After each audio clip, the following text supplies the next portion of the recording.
அன்பு ஆன்மீக தமிழ் அன்பர்களே நண்பர்களே, உங்கள் அனைவருக்கும் தமிழ் யூடியூப் சேனலின் இனிய தமிழ் வணக்கம்.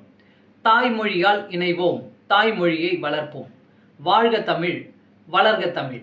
நமது சேனல் ஆன்மீக பதிவில் 12ஆம் நூற்றாண்டில் சேக்கிழார் அருளிய 12ஆம் திருமுறை சைவ காப்பியமுமான பெரிய புராணம் என்ற திருத்தொண்டர் புராணம் என்னும் நூலில் உள்ள அனைத்து பாடல்களையும் பரம்பொருளான சிவபெருமானின் அருளாசியுடன் ஒவ்வொரு பாடலையும் தெளிவான மற்றும் இயல்பான விளக்கத்துடன் அளித்து வருகிறோம். நாங்கள் அளித்து வரும் இந்த பெரிய புராணம் என்ற திருத்தொண்டர் புராண பதிவினை கேட்டு அதன் இனிமை உணர்ந்து அகிலம் காக்கும் இறைவனின் அருளாசியை பெற்று இறைப்பயன் அடையுமாறும், மேலும் இந்த பதிவிற்கு லைக் மற்றும் ஷேர் செய்தும், அது மட்டும் அல்லாமல் இதுவரை இந்த சேனலுக்கு நீங்கள் சப்ஸ்கிரைப் செய்யவில்லை என்றால் சப்ஸ்கிரைப் செய்து பெல் பட்டனையும் அழுத்தி ஆதரவு அளிக்கவும் அன்புடன் கேட்டுக்கொண்டு இப்பதிவினை தொடர்கிறேன். வாருங்கள், ஆன்மீக பதிவில் சேக்கிழாரின் 12ஆம் திருமுறையான பெரிய புராணம் என்ற திருத்தொண்டர் புராண பாடல்களை தெளிவான விளக்கமுடன் அறிவோம், அறிந்து தெளிவோம், தெளிந்து இறைப்பயன் அடைவோம். பெரிய புராணம் அல்லது திருத்தொண்டர் புராணம் என்பது சேக்கிழார் அவர்களால் பெருங்காப்பிய இலக்கணங்கள் பலவும் கொண்டதாக இயற்றப்பட்ட சைவ காப்பியம் ஆகும். சுந்தரமூர்த்தி சுவாமிகளின் திருத்தொண்ட தொகை என்னும் நூலை முதல் நூலாக கொண்டும், சுந்தரமூர்த்தி சுவாமிகளை காப்பிய தலைவராக கொண்டும், அவர் போற்றிய சைவ அடியார்களின் வாழ்க்கை வரலாற்றினையும் இந்நூலில் சேக்கிழார் விவரிக்கிறார். திருத்தொண்ட தொகை நம்பியாண்டார் நம்பி எழுதிய திருத்தொண்டர் திருவந்தாதி ஆகியவற்றை மூல நூல்களாக கொண்டும், 2ஆம் குலோத்துங்க சோழனிடம் அமைச்சராக இருந்த சேக்கிழார் பல ஊர்களுக்கு சென்றும் திரட்டிய தகவல்களை கொண்டும் பெரிய புராணம் எழுதப்பெற்றுள்ளது. 2ஆம் குலோத்துங்க சோழனின் ஆணையின்படி தில்லைக்கு சென்றவர் அங்கு இருக்கும் இறைவனான நடராசர் உலகெல்லாம் என்று அடியெடுத்து கொடுக்க சேக்கிழார் உலகெல்லாம் உணர்ந்து ஓதற்கு அரியவன் என பெரிய புராணத்தை தொடங்கியதாக நம்பப்படுகிறது. இடைக்கால இலக்கியத்தில் மக்களின் வாழ்க்கை பற்றி வரலாற்று போக்கில் அறிவதற்கு இந்நூல் உதவுகிறது. பெரிய புராணம் முதல் காண்டம் 2ஆம் காண்டம் என 2 காண்டமாகவும், முதல் காண்டத்தில் 5 சருக்கங்களையும் 2ஆம் காண்டத்தில் 8 சருக்கங்களையும் உடையதாக அமைக்கப்பெற்றுள்ளது.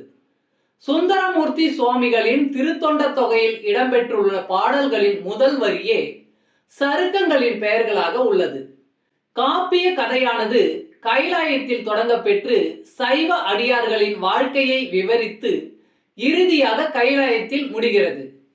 முதற்காண்டத்தில் திருமலை சருக்கம், தில்லைவாழ் அந்தணர் சருக்கம், இலைமலிந்த சருக்கம், மும்மையால் உலகாண்ட சருக்கம், திருநின்ற சருக்கம் என்ற 5 சருக்கங்களும், 2ஆம் காண்டத்தில் வம்பரா வரிகண்டு சருக்கம், வார்கொண்ட வனமுலையால் சருக்கம், பொய்யடிமை இல்லாத புலவர் சருக்கம், கரைக்கண்டன் சருக்கம், கடல் சூழ்ந்த சருக்கம், பத்தராய் பணிவார் சருக்கம், மன்னிய சீர் சருக்கம், வெள்ளானை சருக்கம் என்னும் 8 சருக்கங்களும் அமைந்துள்ளன. இந்த 13 சருக்கங்களிலும் உள்ள மொத்தம் 4286 பாடல்களையும் ஒவ்வொரு பதிவிலும் ஒவ்வொரு பாடலாக தெளிவான மற்றும் இயல்பான விளக்கமுடன் கேட்டு இறைப்பயனை அடைய உள்ளோம். சைவ சமய திருமுறைகளில் 12ஆம் திருமுறையான சேக்கிழார் பெருமான் அருளிய திருத்தொண்டர் புராணம் என்ற பெரிய புராணம். முதற்காண்டம் திருமலை சருக்கம். பாயிரம். திருநகர சிறப்பு. பாடல் 102. அறம் பொருள் இன்பம் ஆன அறநெறி வழாமல் புள்ளி மரம் கடிந்து அரசர் போற்ற வையகம் காக்கும் நாளில் சிறந்த நல் தவத்தால் தேவி திருமணி வயிற்றின் மைந்தன் பிறந்தனன் உலகம் போற்ற பேரறி குருளை அன்னான்.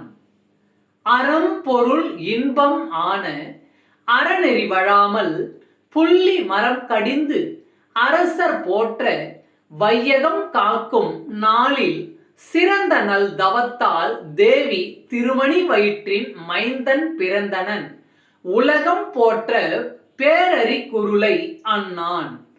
பாடலின் பொருளுரை. அறம் பொருள் இன்பம் போற்றி அறநெறி வழுவாமல் வாழ்ந்தான். மரநெறி விலக்கி நாட்டை ஆண்டு வந்தான். அவன் மனைவி வயிற்றில் அவனுக்கு மகன் பிறந்தான். அவன் சிங்கக்குட்டி போன்றவன். ஓம் நம சிவாய்.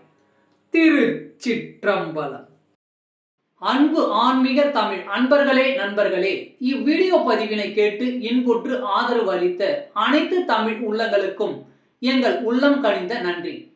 மேலும் இப்பதிவு உங்களுக்கு பிடித்திருந்தால் லைக் மற்றும் ஷேர் செய்தும், இதுவரை இந்த சேனலுக்கு நீங்கள் சப்ஸ்கிரைப் செய்யவில்லை என்றால் சப்ஸ்கிரைப் செய்து பெல் பட்டனையும் அழுத்தி ஆதரவு அளிக்கவும் அன்புடன் கேட்டுக்கொள்கிறோம். மிக்க நன்றி. அடுத்த பதிவில் உங்களை விரைவில் சந்திக்கும் வரை உங்களிடமிருந்து விடை பெறுவது தமிழ் யூடியூப் சேனல்.